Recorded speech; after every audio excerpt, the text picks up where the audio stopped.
If the prosecution starts a criminal trial when a key witness isn't available, is it ever proper for the court to discharge the jury and retry the defendant at a later date?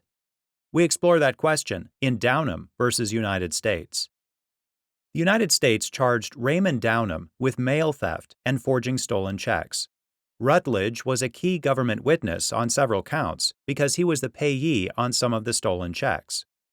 Downum's case was called for trial on April 25, 1961. It had been set for call several days earlier.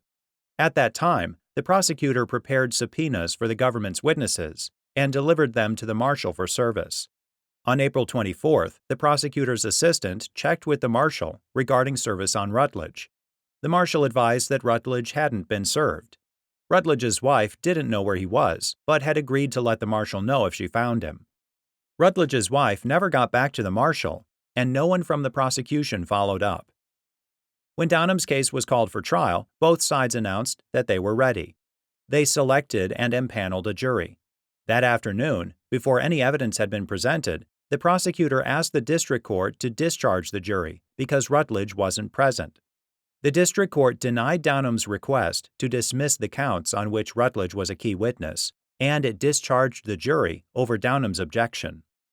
2 days later, a second jury was empaneled for Downum's case. Downum pleaded double jeopardy. The district court overruled Downum's plea. The jury convicted. Downum appealed to the Fifth Circuit, which affirmed. The United States Supreme Court granted cert.